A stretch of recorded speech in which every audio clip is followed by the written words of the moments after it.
Hi class, I'd like to take a few minutes and discuss the age of exploration from about 1450 to 1600.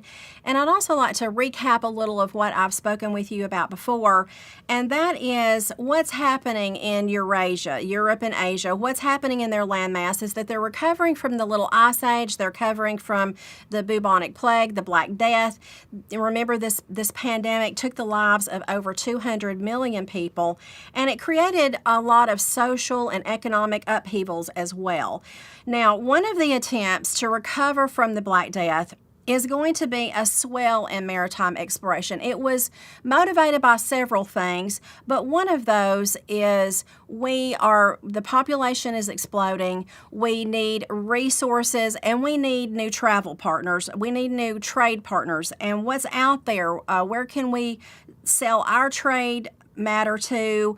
What can we buy, what's out there, and how can we make money? So for the most part, in order for European markets to go to India and China, they're going to have to go down the coast of Africa and across to reach them by ship. There is also some land travel, and we'll talk a little bit about that, but it tends to be more dangerous.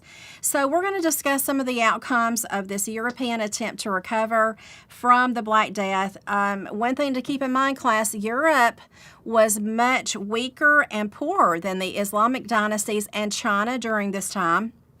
But we're going to see that this push for recovery is going to lead them into great wealth, but at an incredible cost to the people they encounter.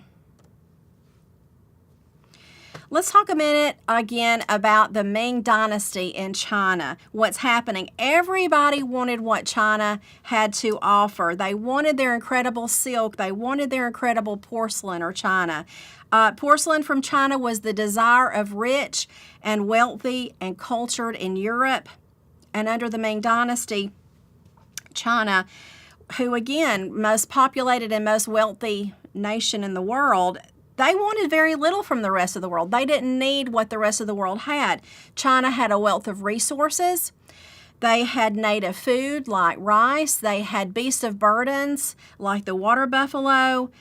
And remember, we mentioned that they started maritime exploration in the 1300s, but unfortunately turned inward and stopped traveling. So what could they want from anyone else? They wanted silver. This was the basis of their economy, and they wanted silver. It will really fuel silver. This demand that China has for silver is going to fuel a revival of trade across the Indian Ocean and over the more traditional overland routes. Now, China went about making internal improvements like the reconstruction of the Grand Canal. This is an incredible canal still in use today that connects the Yellow Rivers with the Yangtze Rivers. They began to place some restrictions on trade merchants. The foreigners could only trade in a few port cities. That kept their control over who was coming into China. But they wanted their silver. Silver, again, basis of their monetary system, vitally important to China. And why do I keep telling you this? I'm going to explain to you how important silver was to China, that we're going to be discussing the occupation and the colonization of the New World. And by the time the 16th and the 17th centuries are upon us, 1/3 of the world's silver is going to be in China. So it was very important to them. They had already depleted Japan of their silver. Silver was known as the Silver Islands, if you can believe that, very early on as a prominent source of silver in the 15th and 16th centuries. But China had depleted it, so there was this push to get silver to China so that we can get from China what they have. So the desire to trade with China, revival of the Indian Ocean trade, and we're going to see it's going to create some network, a network of trade linking East Africa, Europe, South Asia, Southeast Asia. So all of those are going to be interconnected. And what are they going to be interconnected with? India is going to be the geographic center during this time of economic trade, the overland trade and sea trade. Indian population is going to explode as well. It will be increasing at about the same rate as China during this time. They were governed by Muslims, remember, but not all of the Indians converted to Islam. The Muslims did not require them to convert. They were allowed to keep their Hindu and Buddhist traditions. And I'll give you an example of this revival. Malacca was an important emporium of diverse people, culture, language, religions, trading port city, if you will, on the Indian Ocean. And it was such a melting pot, and everyone came together here for the sake of economic trade.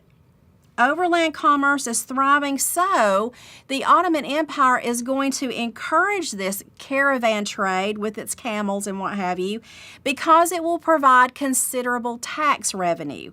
They would maintain refreshment and military stations along the way called entrepôts to provide safety and to stop robberies and attacks along the route. They could accommodate hundreds of travelers at a time, and protection money was paid to the Ottoman Empire. So this sounds great and wonderful. However, the problem is the Ottoman Empire is controlling these overland routes from Europe to Asia, and they became sort of the middlemen. Now remember, we're seeing this underlying current of Muslims and Christian animosity toward each other. We've seen the downfall of Constantinople, and the Crusades are trying to wrap things up, but we see that Muslims are occupying a very valuable portion of the world. Europeans want to be able to access Asian markets, and them being the middleman is going to spur Europeans to try to find other routes to get to the Asian market. So what are we going to do? These Asian markets, are basically closed to us because, again, the middlemen, the Muslim dynasties are here, and we want to try to bypass them. So what are we going to do? We want gold, we want silver, we want to trade with China and parts of India, and how are we going to do that? We're going to do that through the increase of maritime exploration. Portuguese starts it all off, class. Spain is right on their tails, and they're going to be more successful at it than Portuguese. But the Portuguese are going to start maritime exploration through maritime technologies, information that they've developed from other mariners. They began to navigate along the treacherous coast of the African continent. Things like gunpowder recipes are invented by Chinese but improved by Muslims, so they have that. That can keep us safe. We have the new compass, the astrolabe to determine latitude. We have tacking to allow us to sail against the wind. We have new improved ships called caravels, increased mobility. It allows us to carry more cargo, loot, and booty. What in the world is loot and booty? Listen, this is riches and items typically that are stolen. Most sailors during this time, class, are not paid. They're going to be paid with loot and booty. And how are we going to conquer people and get loot and booty? Well, we have cannons. We have new ships with cannon holes. If we see it and we have the most cannons, we're going to take it. So a lot of the maritime travel is going to be marked with conflicts and whoever's the strongest and the fastest, okay? So this caravel is going to help us to start out with the maritime exploration.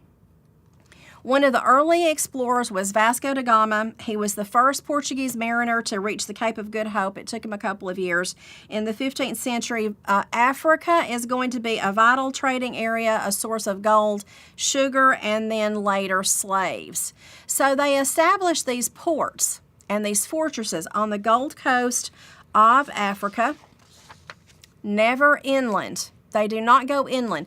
It is going to be hundreds of years, class, before Europeans go inland in any numbers into the off of the coast of Africa and inland of Africa. These slaves are purchased by the Portuguese. They were sold to them by powerful African tribes for weapons and supplies. And they're going to develop the first sugar plantations on small islands off the coast of Africa. This is an important point, class.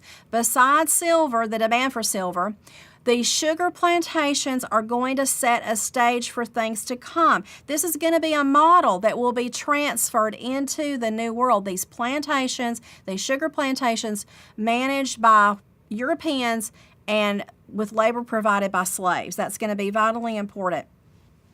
So the Portuguese might have started this overseas exploration, but it is going to become Spain who will dominate the scene. We're going to see the rise of overseas colonization. Yes, we want resources, but we're going to see other ways that we can make money as well. So let's talk a few minutes about Christopher Columbus, the first encounters in the New World. Let's look at this accidental discovery, if you will, that's going to lead to paramount conquest and allow great wealth to pour into Europe. Really, tragically, Europeans' guns, germs, and steel class is going to decimate the indigenous people of the Americas. And let's see how they're going to do that. It's going to produce annihilation. It's going to produce large-scale introduction of African slavery, and it's going to lead to the largest forced migration in history, this demand for labor in the New World. So how does that take place? In 1492, on behalf of King Ferdinand and Queen Isabella of Spain, Christopher Columbus, an Italian, but under the Spain's flag, is going to discover America, right? Wrong. Columbus did reach the Caribbean islands, and he will usher in a new era of world history. But listen, there were 50 million people in the Americas when he got here. He thought he was reaching a faster trade route to India. No one during this time was really aware that anything existed between Europe and China. And according to one scholar, I love this quote, Columbus's claim to fame isn't that he got there first, it's that he stayed, but at a great cost to the indigenous people. Who was the first people to travel to the New World, class, in modern history? And that's going to be the Vikings. They came to Newfoundland, but from what I understand, they didn't stay. Now, Columbus's goals were to make money and Christianize the world, spread Christianity, which is ultimately going to be one of the driving factors of European colonization of the Americas. He mislabeled the Taínos as Indians. He believed he had reached India. He described them as childlike people, no religion, ready for conversion. So this contrasting image of savages and innocents is going to really structure the European misunderstanding about Native American people. These people had a complex system of government and religion, but we came in and disrupted that. So it's going to be horrific what's going to occur. Columbus and his men, and then later waves of the Spanish conquistadors will come in, enslave and oppress, mistreat, rape, and murder the natives. I don't have time to go into it here, but I would encourage you to do further study about Columbus and his treatment of the natives and the brutality that occurred. All right, so moving forward, the conquistadors, the Spanish conquistadors, are going to claim these islands for Spain, and then they're going to move into the mainland of South America. The conquistadors enslaved these indigenous Indians, forcing them to mine, forcing them to produce silver and crops, and in exchange for these goods that they could get from the mine, from the encomienda system, if you will, then the crown would reward the conquistadors with grants of land and labor. Now, the encomenderos who granted the land, those who granted the land, they had to pay special taxes. So this is going to be in place for hundreds of years. Dominican friars were also part of this wave of people from Europe coming to the Americas.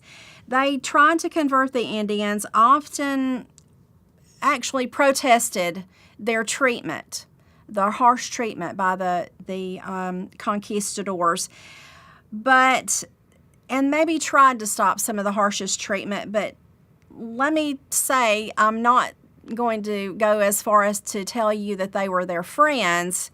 They destroyed a lot of their culture, but they did do, they might have stopped the harshest treatment of natives at some points in time. Now, the vast majority of the Indians will die off very quickly, class. In 2 or more years, over half of them were dead.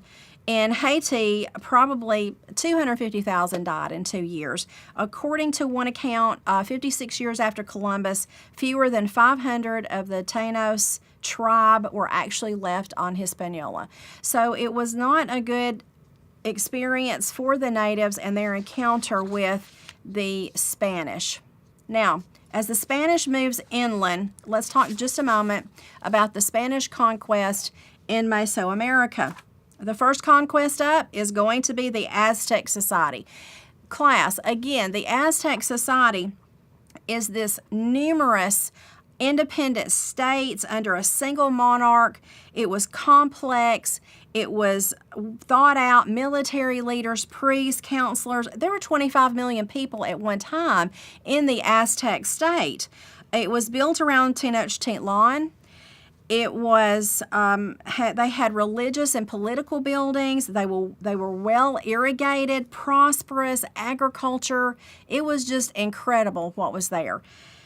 Now, unfortunately for the Aztecs, there were conquered people that they had on the periphery of their area that they dominated that were rebelling against them. And Cortez, who is the conquistador who came in to conquer the Aztecs, developed and used those alliances of conquered people against the Aztec, and then later disease is going to even further lead to the downfall. It's a very interesting story. The textbook does a good job of going into how the Aztecs, what kind of society they were. They were an ancient society to offer blood sacrifice. That did come into account when the conquistadors, they found this abhorrent. But they were well known for this blood sacrifice and also for a ball game, if you will. If you lost the ball game in the Aztec society, you might be sacrificed. That's almost how we feel about the ball games here in the South, right? So from 1440 onward, the Aztec Empire is facing constant turmoil and ultimate downfall to the Spanish conquistadors. Incas in Peru are going to be conquered as well in the Andes mountain region by near Cusco, Peru. And they're going to go down as well. Now, unfortunately, this is going to lead to a new scale of imperial expansion in the world. It's going to lead to, again, guns, germs, and steel are going to defeat the Incas by Pizarro in 1533. So the European defeat of these new worlds, two great empires, the Aztecs and the Incas, is going to provide Europe with an incredible amount of wealth and also a market for their products. But unfortunately, we also have to take into account the cost of this conquest as well. Now, one of the unintended consequences, if you will, of the European conquest is going to be the Columbian Exchange. Spain is here for wealth, gold, and silver, but much more than that is going to take place. The transfer of unknown plants, animals, people, products, it's called the Columbian Exchange.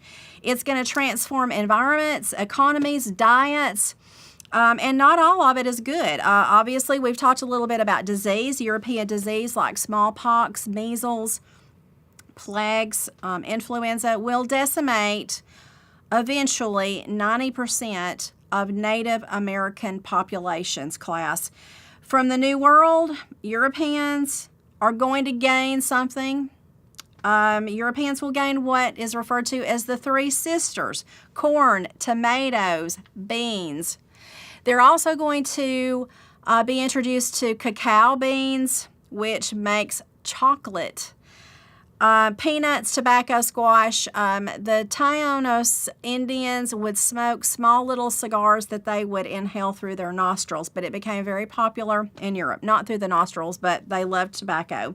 But this is all going to undermine habitats of indigenous mammals and birds, and will be the destructive of some native habitats, because they're going to chop down forests. They're going to start building sugar plantations and farms, and it's all going to have a very high impact in a negative way on the Americas.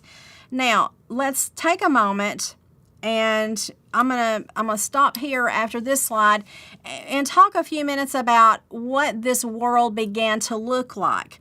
Let me say that few Spanish women class immigrated to the Americas, so Spanish men eventually, and this is after the first wave of conquistadors came through. Spanish men, as they came into the conquered territories, began to marry the native women. This is going, besides the Columbia Exchange, we're actually going to see an entirely new people emerge from these relationships. The offsprings would be called mestizos, and during the colonial era, they're going to begin to make up the majority of the people in South America, and I want to say that they make up the majority of racial majority of people in South America today, class. So this was important in a change and a shift in society. The Spanish intermarrying with native women is going to look totally different from Europe, like Great Britain and France, a little bit France, but when Great Britain attempts to colonize the New World in North America, it's going to look totally different. And we'll talk more about that later. But another part of this Columbia Exchange, remember, is silver. Silver, silver, silver. This enabled Spain and Portugal to enter these established trade networks with Asia, because who wants silver? China. So European conquerors took all this precious metal from Mexico and the Andes, and in 20 years, more than all the gold accumulated in Europe over centuries. They took all of the Aztecs and the Incas' gold, they melted down, destroyed artifacts, and built a lot of churches in Spain today with that gold. You can go see it. They developed a colonial mining system. In Bolivia, Potosi, this mine was a silver mines, and they depended heavily at first on coerced native Indian labor. But then later, when those men began to die out, because it was mortality rates, class, were staggering in these forced mine laborers. These slaves were pushed to the limits of human ability. After they began to die off, then we start seeing more and more African American or African slaves coming in to the New World to be forced to work in these mines. Later, we're going to see that sugar plantations are going to start being produced. They're going to produce sugar. This is a killing crop, class. We'll talk more about it later. But it will be the beginnings, the very, very beginnings of the transatlantic slave trade, this push for sugar, the push for silver, and then led to the push for slaves. So sugar, silver, and slaves, class, is all intertwined. I would wager there's not a single person that's listening to me that hasn't had sugar in their diet today. So it started then. It's going to be very important. It's going to make a lot of people wealthy. And we've got to have sugar for our chocolate, right? So we're going to see this completely devastate the native lifestyle in the region. It's going to, again, trigger the transatlantic slave trade. According to the textbook, by the late 16th century, pieces were in place to create a new Atlantic world. The Atlantic trade system, African labor, the mining, the commodities flowing to and from Europe. And this is going to alter world balance, of power forever class, and we'll go more in detail in our next lecture. As usual, keep in touch.